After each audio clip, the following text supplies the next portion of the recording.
Herzlich willkommen bei Heilen, Geheimnisse ganzheitlicher Gesundheit. Welcome to the Heilen podcast. This is Dr. Christian Becker, and today I'm talking to Professor Ellen J from Harvard University in Cambridge. Welcome to the podcast, Ellen. Hello. Thank you. Hi. Perhaps you can tell us something about your background and how this led to your groundbreaking research. Sure. Well, my background, I'm pretty old, so that will take most of our time together, so I'm not going to do that. Many years ago, my mother had breast cancer, and the cancer had metastasized to her pancreas. And as you and your listeners know, that's the end game. And then magically it was gone. And the medical world couldn't explain it. And so I set out over the next 4 decades to try to explain it. And so some of the findings are, I think, very exciting. But in this new book, The Mindful Body, I talk not just about mind-body unity, which I'll explain in a minute, but about how virtually everything we experience is mutable, and how Germany, the United States, the whole world is essentially mindless. Now, interestingly, that when you're mindless, you're not aware that you're mindless. So people are oblivious to the fact that so much of what they do is on automatic pilot and not taking full advantage of all the control that's available to us. But let me go back to the story with my mother. It's not a story with my mother, it's another pancreas story. This book, The Mindful Body, started as a memoir, so I have lots of personal stories in it. I was very young and was married and was going to Paris on my honeymoon. In Paris, we went to a restaurant and I ordered a mixed grill. On the mixed grill was a pancreas. And I thought, well, now that I was a sophisticated married woman, and this makes absolutely no sense, but it did to me at the time, it was imperative that I be able to eat the pancreas. And I ate everything else on the plate. Well, first I pointed to the things on the plate and I asked my then husband, which one of these was the pancreas? So he points to something and I eat everything else. Now the moment of truth, could I eat the pancreas? And I literally got sick as I was eating it, at which point he started to laugh. And I said, why are you laughing? He said, because that's chicken. You ate the pancreas a while ago. So very early experiences that most of us have if we just reflect on our past of making myself sick.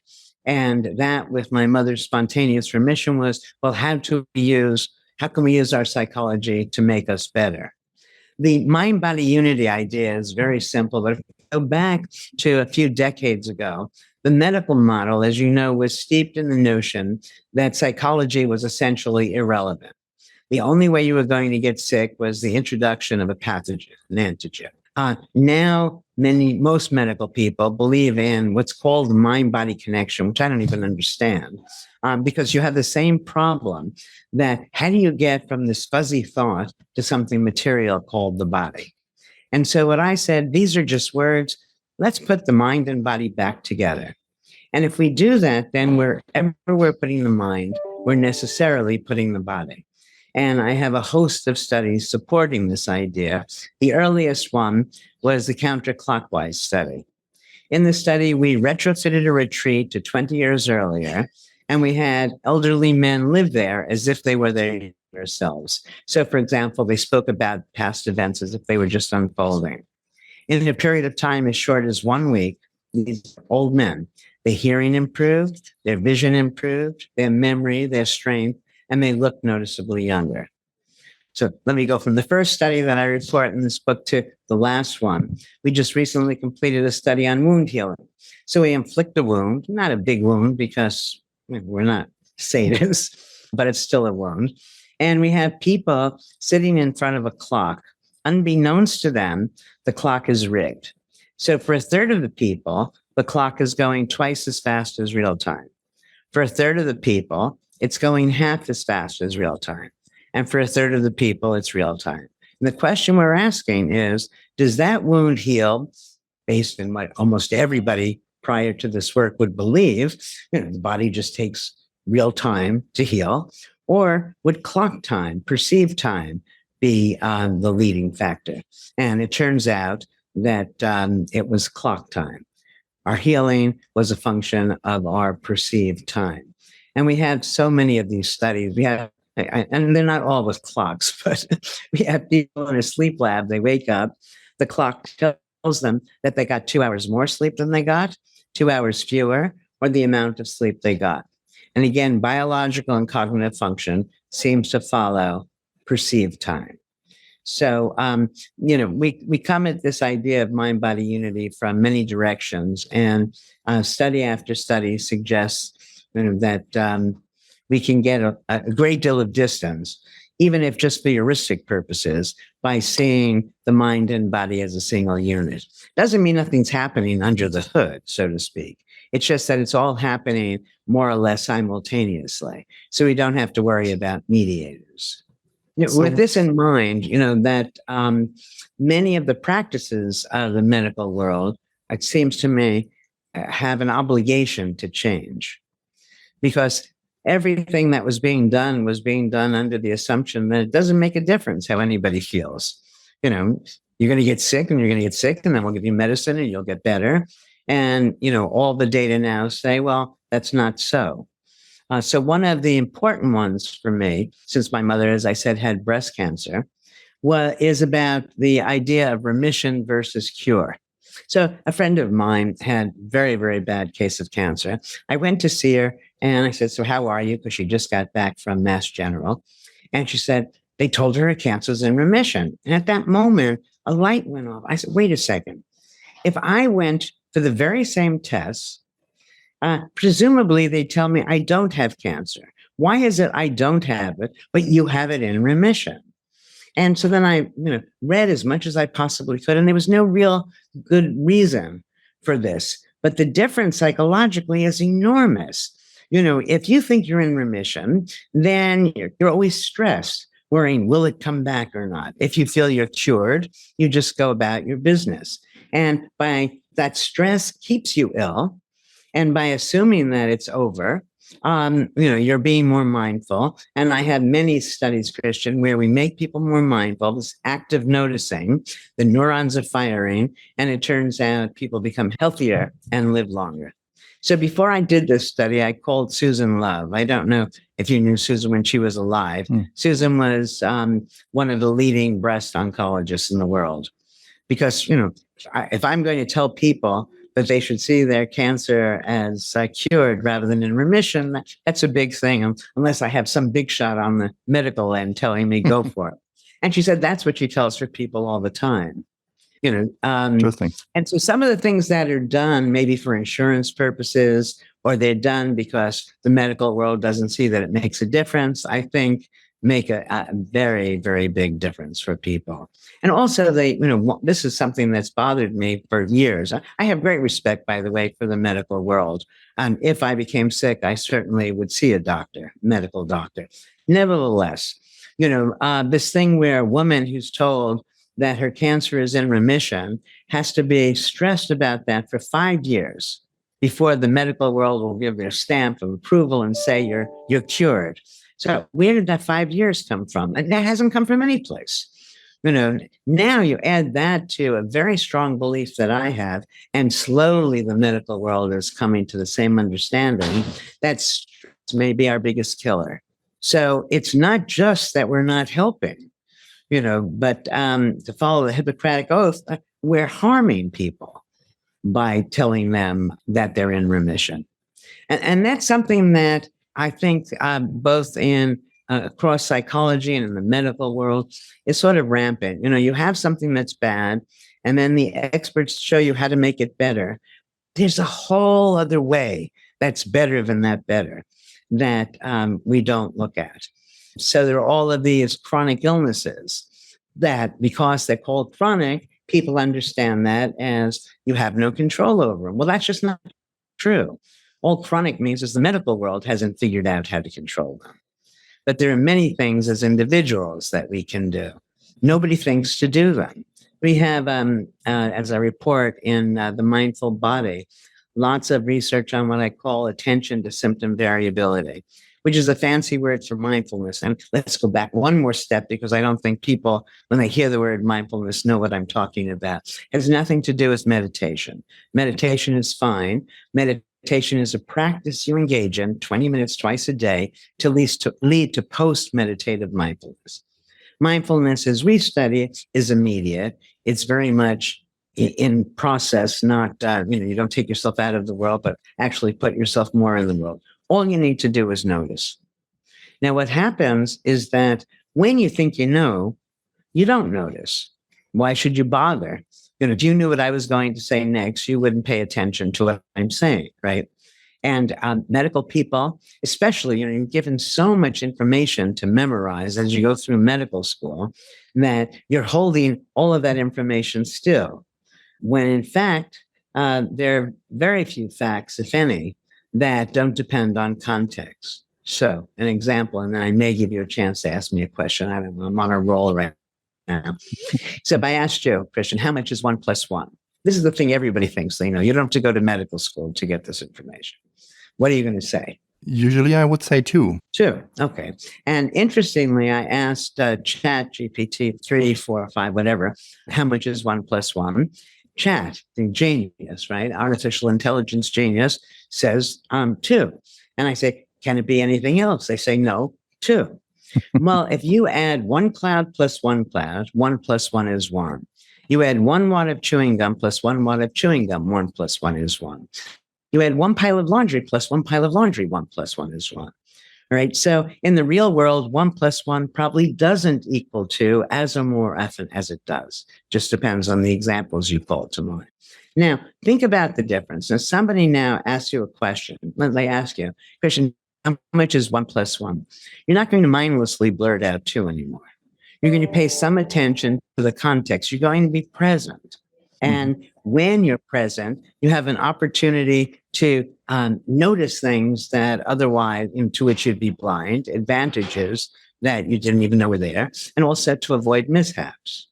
So, for example, if you were mindful and you were performing surgery, I don't think you would leave the sponge inside the person's body, which is not such an unusual event. I mean, medical errors are rampant. And what medical people are doing, is difficult. So, but still, if they're doing it mindfully, you end up with a very different set of successes. An example, I don't know if at your age, if you did a lot of traveling when you were younger before they changed some of the rules. But in, I guess 5, maybe 10 years ago, you'd get a sheet of paper, you'd get on the airplane before you leave the country or come into the new country, and it would ask you, did you interact with any livestock? No. Did you, do you have any plants? No. And so after 2 of these, you know that the answer to all of them is no. So, no. Now, Atul Gawande, for whom I have a great deal of respect, comes up with the same kind of checklist for surgery and for medical issues. And he prevented a lot of accidents in doing that. But that's an example of it was bad. He made it better. But better still is the checklist that doesn't ask you a simple yes/no question, but where, if you want to see is the person's, you don't say, does the person have eyes by analogy? You'd say, how open are the eyes? So you have to actually look at the patient. You have to be there. Lots of people say things like, be in the moment, and that's very sweet, but it's empty because, again, you're not there, you don't know you're not there. So anyway, you get to ask me a question, maybe only one question, and then I'll go on for another hour. I mean, you have just told us impressively what a huge difference it makes to speak of curing versus remission to patients. Do you have any other examples of healing versus damaging language patterns? Okay, so there's so much that I have to say about that. So make sure I get to attention to symptom variability. But before that, doctors know they don't know. And if they don't, they should turn in their licenses, right? That science only gives us probabilities. Those probabilities are erroneously reported as fact in medical textbooks, medical lectures, parent to child, and so on. If they reflect on the fact that they can't be sure, should you have this procedure or that procedure, you can't be sure whether it's going to take 4 weeks or 8 days for something to heal, you respond to the person in a very different way. If I thought I knew that the best thing for you, and knew without a doubt, was to cut off your arm, I'd have no problem amputating. However, there's no database that could make me that confident. So now what would happen is that rather than just going forward and cutting off your arm, we'd have a conversation about it, because ultimately it's your body and your decision, right? And it would be a lot easier for physicians. It has to be very stressful doing half of the things that medical people do. So it would change the nature of a relationship. And there's a fair amount of data that relationship is actually important to healing. That I don't have evidence for this, but I imagine, and I'd make a wager, that in fewer than 10 years, there's going to be overwhelming evidence that stress is the major killer. Yeah. So I'd say across all diseases, but if you look in your journals, once a month, once every few months, you'll have somebody looking at stress with respect to some particular disease. And people don't generalize. I think it's true across the board. Actually, I was going to look at this, then COVID hit, and I was going to do this work with people in China where I wanted to take, let's say 100, 300, doesn't matter, people who are just diagnosed with cancer. And let's look at 3 different kinds of cancer. But what I'm saying, I think is true for all disease, right? And, nobody who's given a diagnosis that you have cancer is going to be happy about it. So let's give them a little while to adjust to it. After 3 weeks, now we measure the person's level of stress every month, every few weeks, whatever. I believe that stress level will predict the course of the disease over and above genetics, over and above nutrition, and here's the kicker, over and above treatment. So, now stress is psychological. Events don't cause stress. What causes stress are our views of events. Now, if we add to that, or don't add to that, but turn and look at how does it feel when you go to the hospital? So now you're given this dread diagnosis. You walk in the hospital. It's all very scary. So your stress that was bad before is now heightened.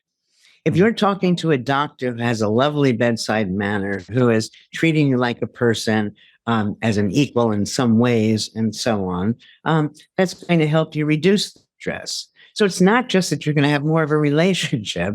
It's not just that you're going to be found to be nicer, but it's actually healing.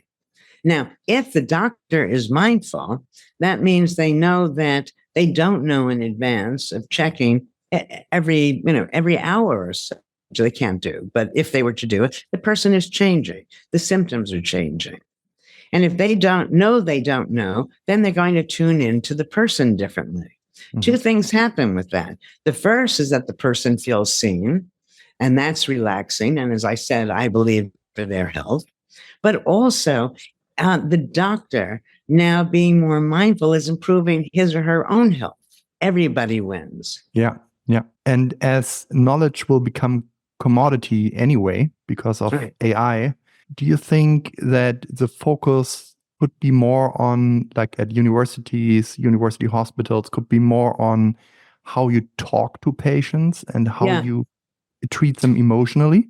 Yes, for sure. And there's data already, not from my lab, but from others, showing that when the doctor went from used to be an hour per visit, not in hospitals, but in the real world, and now it's 10 minutes or something.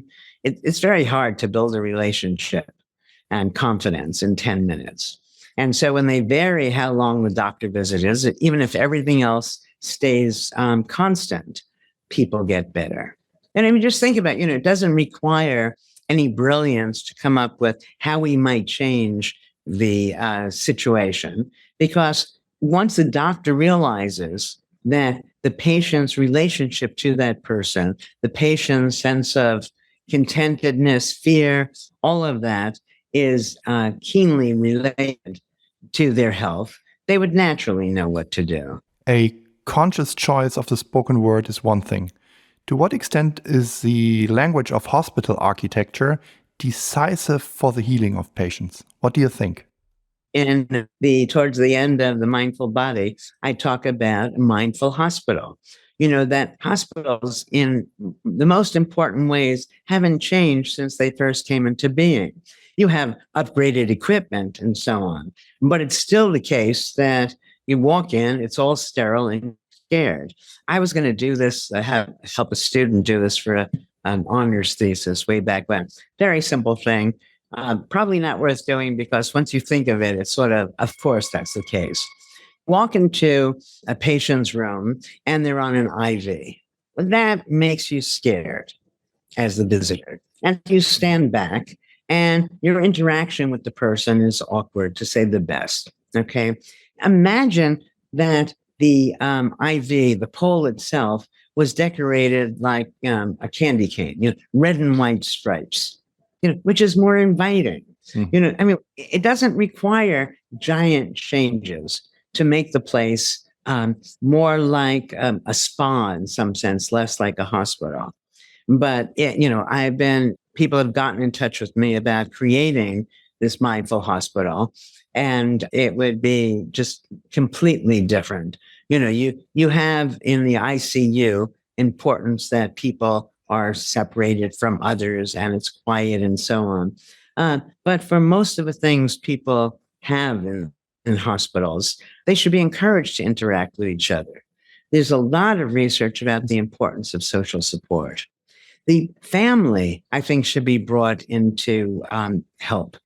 That when my mother, as I said, was in the hospital, with cancer, I was there. I was already on the faculty at Harvard. I had a friend with me who was also a PhD. It was relevant to the story.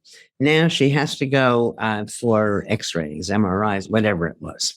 Mm-hmm. This very sweet but young 16, 17-year-old boy had to be the one to take her to the x-rays rather than her daughter and her daughter's friend, both highly educated, for insurance reasons. And so, I would take a look for this new hospital about what decisions are being driven by insurance and find ways to change those. That I used to do this consulting 45 years ago, whenever, in these nursing homes. And you go into a nursing home and all the doors are open. And that's humiliating. There's no privacy. And so I said to them, why is the door open? And they said, it's a fire hazard. When was the last time you had a fire here? But it's because of regulations. And I said, which I was too young and had no right to say this, but I did anyway. I said, shut the door. And if the powers that be find fault with it, have them contact me. At any rate, but little things, if you said to yourself when you're in a hospital or in a nursing home, what would it take for you to feel comfortable living there? And then it's no different when you're sick and no different when you're old. So that's for the first level of changes. And then there are obviously more sophisticated things that can be done. So how do we manage to implement all of this in practice? What do you think? The medical world used to follow what you called the hanging crepe philosophy. So a century or so ago, when people were dying, they would hang black crepe around the person's bed.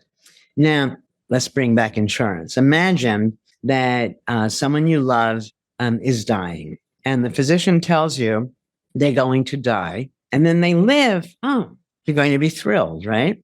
If they lead you to believe you're going to live and then you die, you're facing lawsuits. So there's a great pressure to be more negative and pessimistic, right? Now that we know that pessimism actually translates into worse health for people, we have to be careful not to do that. Again, many of the operations that are in place are based on archaic systems in some sense, a time when we didn't know how important psychology was to one's well-being. All right. Hopefully as many doctors, therapists, and nurses as possible would take this to heart in their day-to-day work. What can we do at an organizational level to achieve a positive way of communicating across the board? What institutes, curricular, etc. do we need? What do you think? I think that's a good question. It's just not the way I look at things. Somebody else might be better able to answer it. But there are still so many things that we can do. And let me talk about just for a moment about the attention to symptom variability. So remember, being mindful is noticing new things. Okay, so it's noticing change. When you're diagnosed with some dread disease, the assumption you make as a patient is that your symptoms are going to stay the same or get worse. Nothing moves in only one direction. When the stock market is going up, it doesn't go up in a straight line. It goes up and down a tiny bit. Then Same thing with our symptoms. Now, what's happening when the symptom is better? We never get to ask that question because of the overarching expectation. You've got this thing, we have no way of treating it, you're just going to get worse and worse. But my goal way back when, after my mother's spontaneous remission, and my seeing, in my mind, the most powerful medication we have is actually placebo. Almost everything is treated, responds to a placebo. Okay, so you take a placebo, you're taking a nothing, right? That's by definition. It's in there. But you get better. What's making you better? You're making yourself better. And so this attention to symptom variability is designed to help us make ourselves better. Not in lieu of going to doctors, but while we're waiting or in conjunction, it can go in many different ways. So what happens now if I call you? I'm going to have you attend to the variability in your symptoms. First thing is that you feel more in control of your own health because you're doing something. So even if it didn't work at all, there's something happening rather than waiting for the labs to do the test, then for the doctors to read the test, and then for somebody to be able to call you and so on. What we do is we call you periodically and we say, essentially, how is the symptom right now? Is it better or worse than before? And why? Okay, so all the things that happen. First, you feel you have some control. Second, you see it's changing. And when it's better, wow, I thought it was going to be, that it's awful all the time, but it's not. Third, and most important, when you ask the question, why now? Is it better or worse than it was the last time I called you? You do a mindful search for the reasons why. Was it something I ate? Was it the way I was sitting? Was it, am I being too cold, too warm, and so on? That mindful search is itself good for your health. So remember, we have all the data that, when we make people more mindful, we find it's literally and figuratively enlivening. And I believe that if you're looking for a solution, you're more likely to find one. All right. So now we do this with people who have various diseases. And what we find is symptom relief from multiple sclerosis, arthritis, chronic pain, Parkinson's, big ones, right? and without there being any downside to doing this. Now, I said this was supposed to, in my mind, replace the placebo, but I'm still calling you, but it doesn't have to be. Everybody's got smartphones. So you set your smartphone to ring in an hour. And when it rings, you ask yourself, how is my back pain now? Is it better or worse than before, and why? And then you set it to ring in 2 hours and 25 minutes. You just vary that throughout the day, throughout the week. And the results were wonderful, very exciting. The other thing is that, when people are told they have this uncontrollable, this chronic condition, there's always something that can always. Now, what am I saying? So imagine we have a couch potato watching television, eating chocolate, and I love television and I love chocolate, but that's all they're doing all day long, versus an Olympic athlete. And let's say both of them are exposed to COVID. I don't know. I would guess the Olympic athlete would be less likely to get it, but let's say they both get it. I don't think the disease will play out, the virus will play out the same way with both of them. So what am I saying? That you can always build the rest of your body up. And it makes you stronger. And that has to help with no matter what you have. If even if you have a broken leg, if your arms are strong and your stomach is strong, there's less pressure on your leg and so on. So this is interesting that it took me so long to come to this, Christian, because I've been writing about mind-body unity for forever. I mean, I did that counterclockwise study in 1979, but it was just recently that I realized people don't even have a notion of body unity. Recognizing that you're all one thing. So fix the parts that can be fixed, and that will affect the whole. And do you know the chambermaid study? Even if you know it, chances are your listeners don't. Okay. Let me give a brief explanation. So we take chambermaids, and the first thing we find out when I ask them is how much exercise do they get? Well, they see themselves, they're working all day long exercising, but they don't understand that their work is exercise because they think exercise is what you do after work, because that's what the Surgeon General does, is he at a desk all day long. Okay. Such a simple study. What we do is take half of them and we teach them that their work is exercise. Mopping the floor is like working on this machine at the gym, making beds like this other machine, and so on. So now we have two groups, one that realizes that their work is exercise and the other that doesn't realize this. We take many, many measures before we start and at the end. Importantly, the groups are not eating any differently. They're not working, one group isn't working harder or less hard than the other. Nevertheless, the group that now sees their work as exercise lost weight. There was a change in body mass index, waist to hip ratio, and their blood pressure came down. Now, if you think about that, what that's saying is if you don't believe that it's a nocebo effect. Yeah. If you don't believe it's going to have an effect, its effect is wiped out.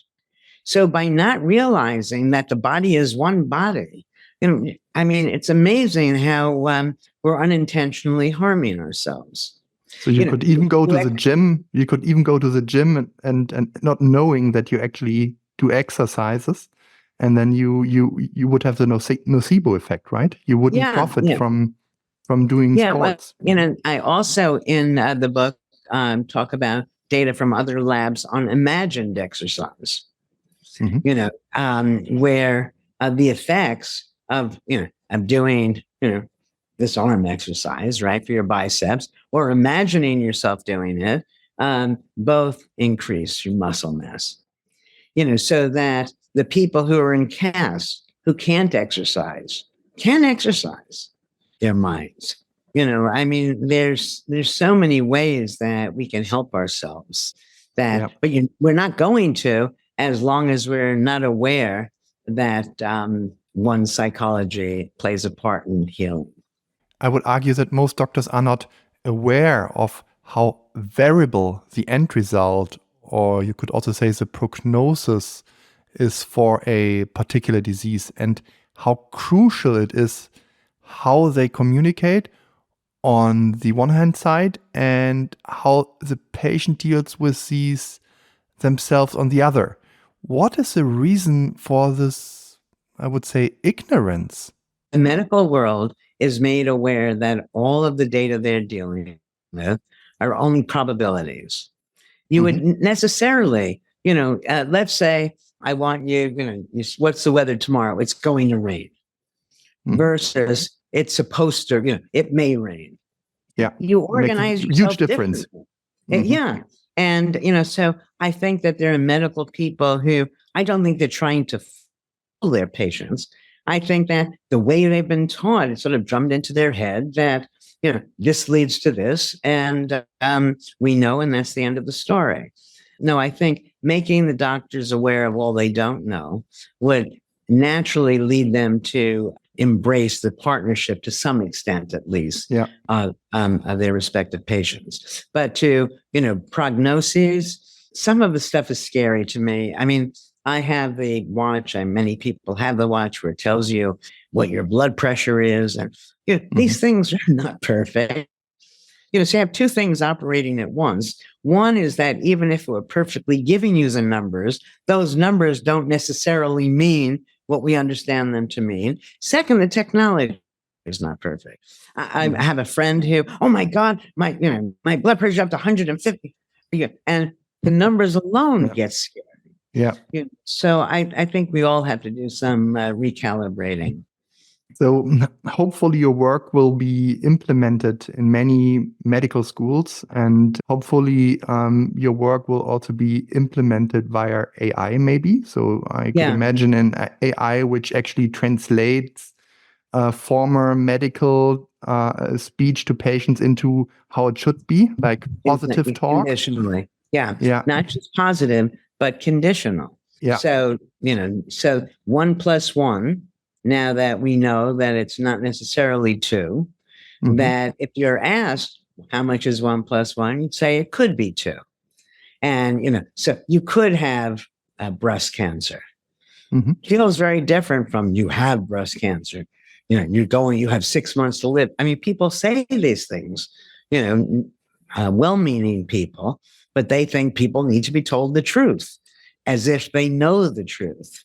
So everybody needs to wake up to, 1, how uncertain everything is, and 2, that there is great power in that uncertainty. Yeah. Because when you don't know for sure, you pay attention. It's the same thing with all medical numbers. I used to do this when I would lecture, and I would say, does anybody here know their cholesterol? Let me know somebody who's so pleased with themselves. And I'd say, okay, and what is it? And they give a number. And I'd say, okay, and when did you get it measured last? And they'd say, 6 months ago.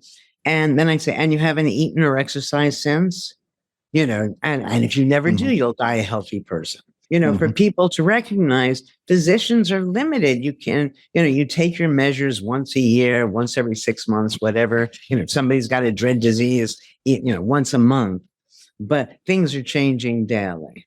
And people need to be aware of that. And sometimes those numbers belie that. My biggest crazy-making thing is you go to the doctor and you're given the Snelling eye chart.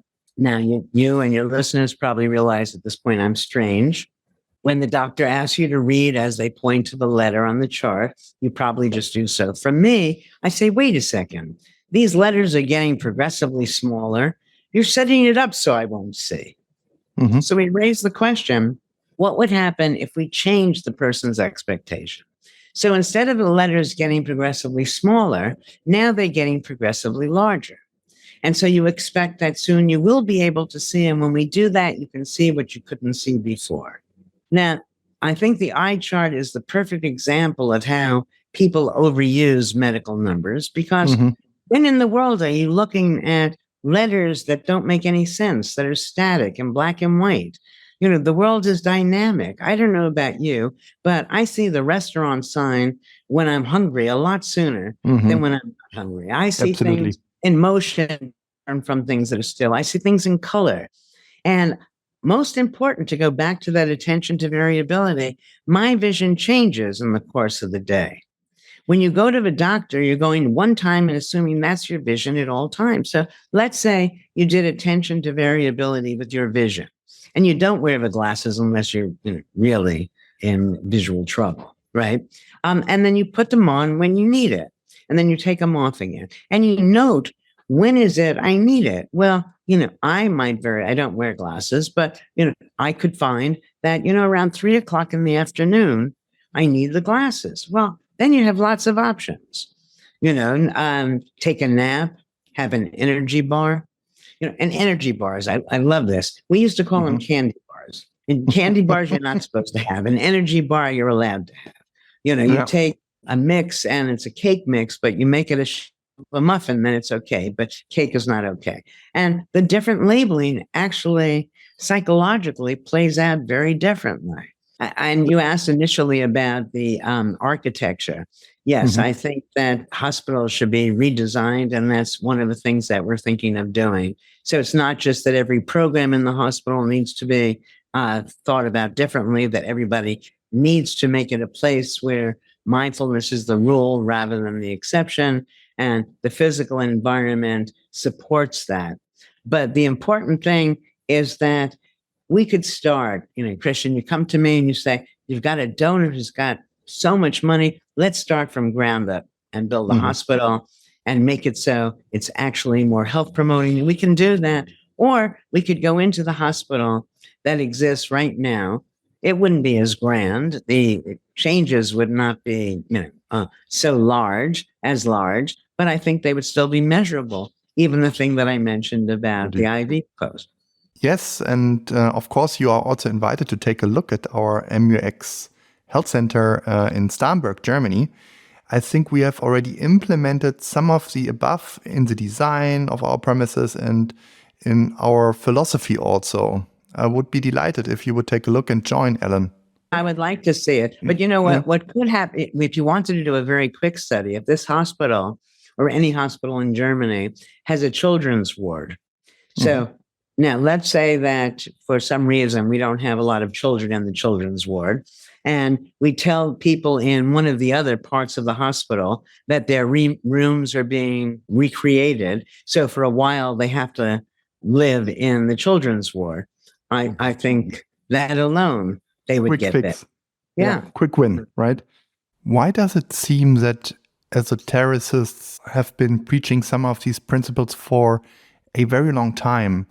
Things like law of attraction, etc. But this still doesn't seem to have reached large parts of medical science, right? No, that's a good question. You know, that I first published that counterclockwise study in 1979 or 1981. So, a long time ago. Mm-hmm. I think things move slowly, in part because people have a stake, in the way it's currently operating. That you need a certain amount of data before, the example I use some places, I don't know if this will ring true for you. Oh, it'll ring true, but whether it's a good analogy, but you've got all these bones and you're putting them together to build the Googleosaurus. And so now it's just about done. You see it as finished. You're thrilled. Then you notice under the table is one large bone that was left. It's unlikely you're going to disassemble the whole thing. Right? Mm-hmm. So you leave it under there for as long as you can, and then slowly the evidence mounts and you make the change. I also think that, the world, I think we're experiencing both terrible things out there, but also an evolution in consciousness. And so I think that it may have taken us a long way to get to here, but that once we get to there, it's going to be an easy thing to go the rest of the distance. So, and also one of the things that we have in the book that's a little woo-woo, I hesitated with the publishers about putting it in. I wanted it, they weren't sure, is that we have evidence of mindful contagion. Now, as that spreads, what that means is that we don't have to make every doctor in the hospital mindful. We don't make every nurse. We make a subset of them, and, it itself will grow. And so that's why I think the change, once we set out to make the change, it will happen possibly faster than most people think, or at least I hope it does. Your book was translated into German. So do you plan to come to Germany to talk about it here? If I'm invited, I enjoy traveling. And now it seems most of the traveling I'm doing is through Zoom. But sure, I'd like. Ellen Langer, it was fantastic to hear these, I would say, groundbreaking insights from you personally. I too have now understood some things much better. Is there anything else you would like to give our listeners here in the podcast as further advice? Well, I think that as I try to make clear in the book, The Mindful Body, essentially everything is mutable. And once we realize that, then the amount of control we have over our mundane successes, over our self-esteem, and ultimately over our physical health become enormous. And, as people need to understand that when they're doing this active noticing, the whole system lights up. And that's when you feel when you're having fun, when you're enjoying yourself. So it's easy. It's easy to do. The effects of doing it, decades worth of research suggests, the advantages are enormous. There's no downside. So I just hope people begin or continue or increase the mindfulness they engage in. Fantastic. Let's do that from now on. Have a great day and all the best for you. Thank you so much. Stay well. Thank you very much. Das war der Podcast Heilen, Geheimnisse ganzheitlicher Gesundheit. Ein Podcast von MUX Health. Vielen Dank, dass Sie heute dabei waren. Mehr Informationen finden Sie auf der Webseite www.mux.health. Abonnieren Sie diesen Podcast und teilen Sie ihn mit Menschen, die das Thema interessiert oder die davon profitieren. Damit helfen Sie, den Podcast in die Welt zu tragen und noch mehr Menschen auf ihrem Weg zur Heilung zu unterstützen. Über eine positive Bewertung freuen wir uns. Alle Links zur Folge finden Sie in den Shownotes.